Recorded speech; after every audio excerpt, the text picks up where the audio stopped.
Federation of Ashok Vihar RWA Pramod Kohli general secretary ji से क्षेत्रीय मुद्दों पर सीधी बात करेंगे। प्रमोद जी, खबर कंट्रोल न्यूज़ में आपका स्वागत है सर। धन्यवाद। सबसे पहले जानेंगे फेडरेशन की क्या क्या समस्या बनी है सर फिलहाल। पहले तो मैं आपको फेडरेशन के बारे में बता दूं। पिछले लगभग 1980 से हमने यहाँ पर जब अशोक विहार विकसित हो रहा था, बन रहा था, उस समय ये फेडरेशन का एक जो है संस्था हमने गठित की थी, क्योंकि यहाँ पर उस समय मुद्दे बहुत थे। नया डेवलपमेंट हो रहा था, फेज़ 1, 2, 3, 4 सारा डेवलप हो रहा था। जितनी भी समस्याएं जो हमारे रेजिडेंट से संबंधित थी वो हम उसको उजागर करते थे फेडरेशन में, और उसमें हमने बहुत कार्य किया फेडरेशन के माध्यम से। इवन छोटी मोटी अगर मैं एग्जांपल भी देना चाहूँ तो उसमें हाउस टैक्स का मुद्दा बहुत बड़ा जब वो आया था, जब नया इसमें जो नया सिस्टम आया था, इसमें हमने कैटेगरी हमारी डाली गई बी से हम लाए सी से लाए डी। इसके लिए बहुत प्रयास किया, क्योंकि ना तो यहाँ कोई सिनेमा हॉल था, ना कोई मॉल था, ना यहाँ कोई पेट्रोल पंप था। ऐसी नहर का एक पुल है जहाँ पर कंजेशन हमेशा बना रहता था, उसको क्या यमुना टेल उसको बोलते हैं, हरियाणा से वो आती है। तो ऐसे कई मुद्दे हम जो हैं स्थानीय मुद्दे उठाते रहते हैं, और जिसपे जैसे रेलवे लाइन वजीरपुर की है, वहाँ से सारे झुग्गी झोपड़ी वाले आके हमारे अशोक विहार में सुबह पखाना उसको यूज़ करते थे। तो वो हमने कोर्ट पे केस लड़ा, वहाँ दीवार बनवाई, और अभी भी ये लड़ाई हमारी जारी रहती है जब भी जहाँ कहीं भी पूरा अशोक विहार अफेक्टेड होता है। ये फेडरेशन की स्थापना कब हुई थी सर? ये 1980 में हुई थी। 1980 तो सरकार के मान्यता प्राप्त द्वारा ही किया गया होगा सर ये? हाँ, फेडरेशन रजिस्टर्ड है हमारी। तो उस दौरान की बात की जाए तो मार्केट की समस्या बनी उस समय मार्केट की समस्या इतनी नहीं थी, क्योंकि डीडीए ने मार्केट अपनी बनाई थी, कुछ घरों में मार्केट तो खुल गई थी। कमर्शलाइजेशन तो बाद में ही हुआ है, लेकिन अब ये मुद्दा जो है बहुत गंभीर है आज की डेट में। क्योंकि अगर आप खुद ही देखें, जब निकलेंगे तो आपको सड़कें पूरी भरी हुई नजर आएंगी, गाड़ियों से फुटपाथ घिरे हुए नजर आएंगे, और ये तो क्योंकि कमर्शियल हो गया सारा एरिया, तो दिक्कत तो उसकी है। ये ट्रैफिक की बहुत समस्या रहती है यहाँ पर। जो मौजूदा के यहाँ के प्रतिनिधि है सर, इन समस्याओं को लेकर कभी जागरूक है फेडरेशन की? कोई समस्या को सुनने आता है कोई अशोक विहार में? सुनने का तो हमें तो सुनने को दिक्कत नहीं है। हमें यहाँ पर हमारे जितने भी निगम पार्षद हैं हमारे 3, जिनमें एक चित्रा विद्यार्थी हैं जहाँ फेज़ 3 में बैठे हैं, और फेज़ 2 के सुरेश भारद्वाज हैं, और पूनम भारद्वाज हैं, क्षमा प्रार्थी, और योगेश वर्मा जी हैं वहाँ के, और MLA हमारे राजेश गुप्ता जी हैं।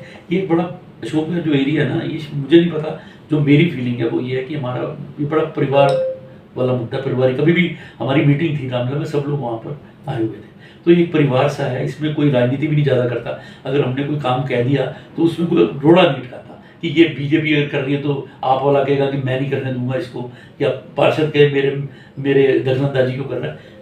सब लोग बड़े मिलजुल के काम करते हैं, और अशोक विहार में ये बड़ा सौभाग्य है अशोक विहार के निवासियों का कि हमारे जो भी प्रतिनिधि आज तक आए हैं उन्होंने हमेशा जो है सपोर्ट किया फेडरेशन को। हाउस टैक्स की बात की जाए तो हाउस टैक्स का कैंप सर आम आदमी पार्टी लगाती है, बीजेपी के कार्यकर्ता लगाते हैं सर? यहाँ सभी लगाते हैं। अब इधर अब हमारे चित्रा विद्यार्थी ने लगाया था हमारी जो वार्ड की थी, और जगह बीजेपी वाले लगाते हैं। अब आधार कार्ड कैंप भी ऐसे ही चल रहे हैं, पैन कार्ड भी कैंप ऐसे चल रहे हैं, सब लगा रहे हैं। कोई भी पार्टी हो उससे फर्क नहीं पड़ता, लेकिन कैंप सभी के लग रहे हैं। आप कितने सालों से यहाँ से RW के प्रधान भी हैं सर? RW मुझे हो गए 35-36 साल हो गए जी।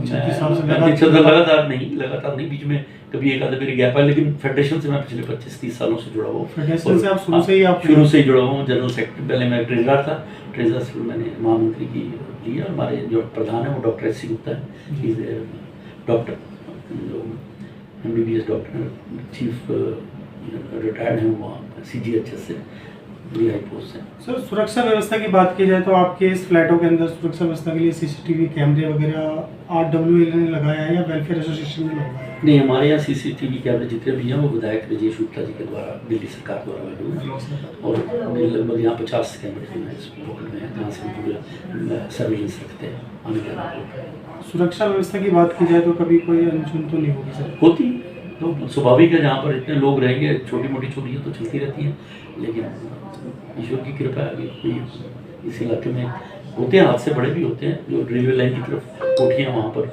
अभी पीछे भी काफ़ी बड़ा डाका पड़ा, और वो पकड़े भी गए हैं, तो वो चलता रहता है। पुलिस की रात को पेट्रोलिंग वगैरह होती है सर? पेट्रोल होती है, लेकिन पुलिस के बारे में मैं ये कहूँगा कि इतनी हमारे पास पुलिस की ना तो फोर्स है उनके पास इतनी, तो आते हैं, पेट्रोलिंग करते हैं, लेकिन एक एक चौराहे पे, एक एक गेट के आगे तो पुलिस वाला खड़ा नहीं हो सकता, वो तो एक्सपेक्ट नहीं करते। उसी प्रकार ट्रैफिक की दिक्कत रहती है हर जगह। अब जैसे मेरे घर के सामने स्कूल है, तो अब यहाँ पर बड़ी समस्या बन गई थी दोपहर में और सुबह में, तो ट्रैफिक वाला तो कोई आदमी यहाँ खड़ा नहीं हो सकता। अब रोज ना कोई आएगा ना कोई जाएगा, रोज क्योस होता है, आधा पौना घंटा जो है आप घर से बाहर नहीं निकल सकते, आने जाने वालों को दिक्कत होती है। सर, अन्य पार्टी के लोग कुछ आजकल टिप्पणियां कर रहे हैं कि जो सनातन धर्म है वो डेंगू, मलेरिया, चिकनगुनिया या फिर कोरोना जैसी स्थिति में है। इस पे आप क्या कहना चाहोगे सर? इस तरह की बयानबाजी सुनने को मिल रही है हमें।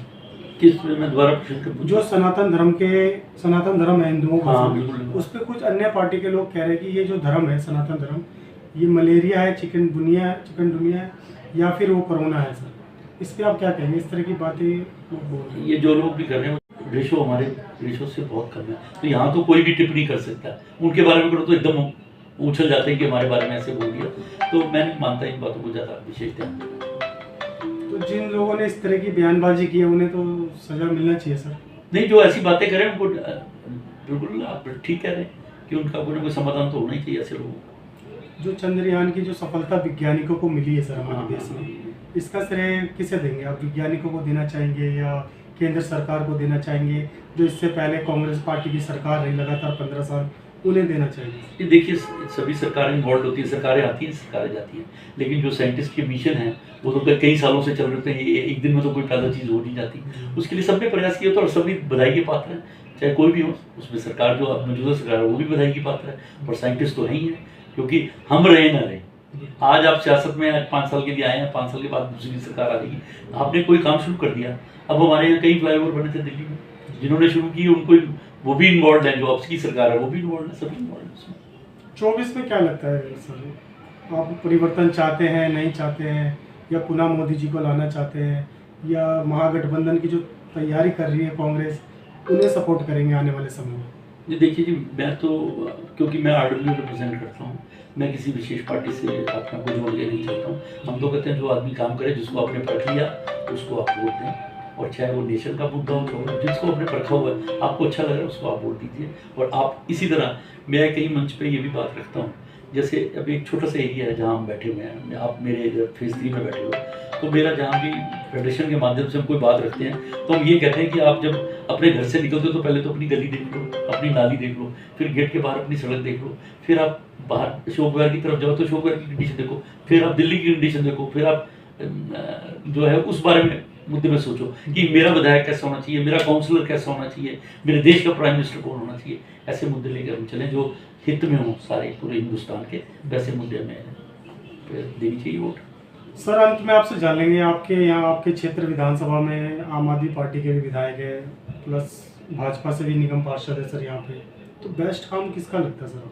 देखिए, सभी अपने अपने जगह बड़ा अच्छा काम करें। हमारे, मैंने जैसे पहले भी आपको बताया कि हमारे यहाँ तो बड़ा कम्पिटिटिव मामला है, चाहे वो बीजेपी की हो चाहे वो आप पार्टी की हो। अब मैं जहाँ बैठा हूँ ये आप पार्टी का यहाँ पर पार्षद हमारी चित्रा विद्यार्थी जी हमारे यहाँ, और मेरे यहाँ बहुत अच्छा काम किया। अभी मेरा पार्क देखिए आप आगे, कितने सालों से ऐसी पड़ा था, मैं किसी को टिप्पणी करूं कि पुराना ही उस पार्टी का था उसने नहीं किया, ऐसी बात नहीं। जो उनसे प्रयास हुआ, क्योंकि आज की डेट में पैसा नहीं है एमसीडी के पास, ये सभी को मालूम है, मुझे बताने की जरूरत नहीं है, और पैसे का कोई काम हो नहीं रहा भी, जब तक ये स्टैंडिंग कमेटी वगैरह नहीं बनेगी, फंड्स नहीं आएंगे, वो काम नहीं हुआ। लेकिन मेरे विधायक ने बहुत काम किया मेरे यहाँ पर, सारी सड़कें जितनी इनर लेन्स जो एमसीडी को बनानी चाहिए थी वो हमारे राजेश गुप्ता ने करी, विधायक ने करी। जो एरिया सर पहले से ही डेवलप हो उसे तो डेवलप किया ही जाता है पूरी दिल्ली के अंदर, जहाँ पे कार्य करने की आवश्यकता होती है वहाँ कहीं ना कहीं दिल्ली सरकार चूक जाती है सर। कभी कहती है कि हमारा फंड नहीं, कभी कहती है अनऑथराइज कॉलोनियाँ हैं।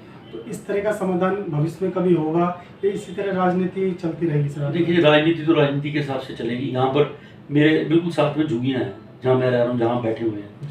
अब वो झुग्गियाँ कितने सालों से बड़ी, मैंने बड़ा प्रयास किया, मैं नहीं हटा पाया, क्योंकि जो भी सरकार आती है उनकी बिल खत्म हो जाती है। जब बाहर बैठे होते हैं तो बोलते हैं हम करवा देंगे, जब आते हैं तो फिर वो चुप कर जाते हैं। अब पता नहीं, परमात्मा ही जानता है कि कुछ ये जलालाबाद में इन लोगों को रीसेटलमेंट कर रही है, और हम भी चाहते हैं अगर कोई झुग्गी झोपड़ी हो, नर की जिंदगी क्यों जिए। अगर आपने उनको यहाँ सेटल किया सिर्फ वोट के लिए मत रखिए, उनको आप सुविधा दीजिए। बाहर से लोग आते हैं, अपने परिवार लेके आते हैं, या तो उनको आने मत दीजिए, जब वो आ गए हैं तो उनको सेटल आपको करना फर्ज बनता है। अब इतनी बुरी हालत में वो लोग रहते हैं, इस्लाम एरिया इतने गंदे बने हुए हैं, तो अब आप मकान दे रहे हैं, बहुत अच्छी बात है। केंद्र सरकार भी बधाई की पात्र है और दिल्ली सरकार भी पात्र है। चित्रा विद्यार्थी जी उस स्लम क्षेत्रों में ध्यान नहीं दे रही सर। नहीं, मैं तो उसके बारे में टिप्पणी नहीं कर सकता क्योंकि मैं वहाँ गया नहीं हूँ, और हम लोग जो स्लम एरियाज हैं वो हमारे पास नहीं आते फेडरेशन के पास। हम लोग फेज़ 1, 2, 3, 4 देखते हैं, पूरा शोकर का जो इलाका मेन है वो देखते हैं। ये पुरानी कॉलोनीज है जो बसी हुई है, और मैंने ऐसी कोई टिप्पणी सुनी नहीं कि वहाँ कोई काम नहीं होता है, कुछ नहीं। क्योंकि एक पार्क के उद्घाटन में मैं भी गया हूँ, जो जे कॉलोनी में पार्क पिछले कई वर्षों से जो बिल्कुल बंजर पड़ा हुआ था और पार्क है ही नहीं था, वो उसको पार्क डेवलप किया। मैंने भी वहाँ वृक्षारोपण किया, इसलिए आपके माध्यम मैंने खुद वृक्षारोपण किया। वो इतना बड़ा पार्क है जे कॉलोनी के अंदर एंट्रेंस में, और मैंने उसको कभी ऐसा देखा नहीं था। अब वो इतना पार्क साफ सुथरा है, वो आप खुद देख सकते हैं जाकर। ये जो कार्यक्रम आपने किया, जो प्रथम बार आपने वृक्षारोपण किया सर? हमने प्रथम बार नहीं किया, मैं बहुत बड़े चित्रा विद्यार्थी के साथ कर चुका हूँ, और हम पूरी फेडरेशन के माध्यम से करते हैं। मैंने रिजेश गुप्ता के साथ भी करा। जितना आपने ये देखा बीच का जो हमारा सेंट्रल वर्ज है जो सड़क के बीच बीच चल रहा है, पिछले साल भी यहाँ वृक्षारोपण हुआ था, इस साल भी वृक्षारोपण हो रहा है, और पूरी जितनी हैजेस हैं वो वहाँ पर लग रही हैं। वृक्षारोपण में हमारे सारे पार्षद और ये सब आ गए हैं, क्योंकि हम चाहते हैं हरियाली शोकर में। और आप देखोगे, अगर आप जहाँ से ये हमारा एंट्रेंस शुरू होती है, किसी भी कोने से एंटर करोगे तो आपको एकदम पता लग जाएगा, ठंडी हवा आनी शुरू हो जाएगी।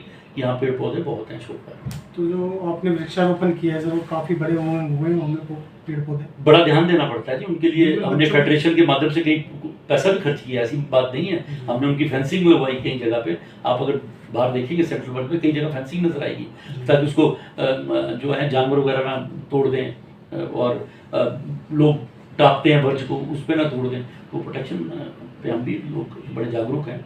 हमें तो भी 3 दिन पहले मैंने कोलाची अंसर मॉडल स्कूल है बहुत बड़ा यहाँ का, उनके बच्चों के साथ मैंने वृक्षारोपण किया, ताकि बच्चों को एक मन में ये आदत सी बन जाए, एक बात उनकी समझ में आ जाए कि हम तो देखो हमारी ज़िंदगी जितनी निकल गई, हमारे बच्चों को, हमारी जनरेशंस को आगे तकलीफ नहीं होगी, उनको स्वच्छ हवा मिलनी चाहिए। 24 के लिए क्या मैसेज देंगे अंत में सर आप? 24 के लिए जो अच्छी आपको लगे सरकार, उसको वोट दीजिए। और एक अच्छी फेडरेशन की सरकार, तरफ से कुछ योजना बनी हुई है 24 के लिए? नहीं, फेडरेशन हम बिल्कुल अपने को नॉन पॉलिटिकल हमारी एसोसिएशन है, हम किसी के बारे में ना प्रचार करते हैं, ना हम कहते हैं कि किसको वोट देना, हम नहीं सुनना। लोग बहुत समझदार है आजकल हमारे कहने पे लोग नहीं चलते। बड़े बड़े लीडर कहले उनके कहने पे नहीं चलते, तो मेरे कहने पे क्या चलेंगे। मैं तो अपना वोट दे सकता हूँ, वो मुझे पता, मुझे किसको देना है किसको नहीं देना। अपने परिवार के लोगों का भी नहीं मुझे पता वो किसको देंगे वोट। बहुत बहुत धन्यवाद सर Thank you very आपका, much. आपने समय निकाल के हमसे बात की। शुक्रिया, धन्यवाद आपका। आपका भी बहुत बहुत धन्यवाद।